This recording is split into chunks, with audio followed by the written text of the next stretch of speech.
দিদি স্কুলের শিক্ষিকা। সময় করে তিনি গাছ লাগান এবং সময়মতো পরিচর্যাও করেন তিনি।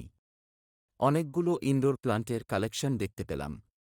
আগরতলা আর কাছের নার্সারি থেকে তিনি গাছ সংগ্রহ করে বাড়িতে এনে লাগিয়ে সময় কাটান।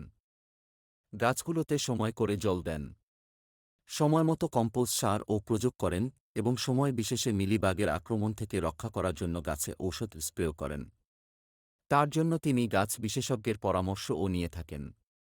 দিদি বলেন এই প্লান্টগুলো ঘরে উষ্ণতাকে স্বাভাবিক রাখে, ঘরের ভিতরের এয়ার পিউরিফিকেশন করে, যা স্বাস্থ্যোপযোগী।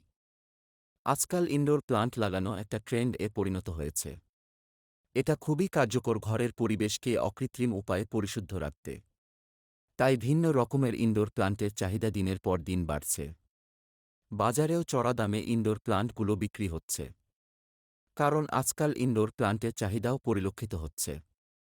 সবগুলো গাছ দিদিকে নার্সারি থেকে কিনতে হয়নি, উনার বান্ধবীদের কাছে থেকে নিয়ে লাগিয়েছেন, আর তিনিও অনেকগুলো ইনডোর প্লান্ট বান্ধবীদের উপহার স্বরূপ প্রদান করেছেন।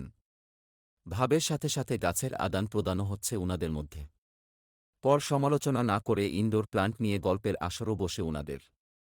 গাছ নিয়ে চর্চা হয়, একে অপরের সাথে আলোচনা করে কোথায় কী ধরনের গাছ পাওয়া যায় তারও আলোচনা হয় উনাদের মধ্যে। সেই অনুসারে গাছ সংগ্রহ করতে তৎপর হন আর নতুন গাছের সংযোজন ঘটান নিজের গাছের কালেকশনে। তিনি বলেন গাছকে যেমন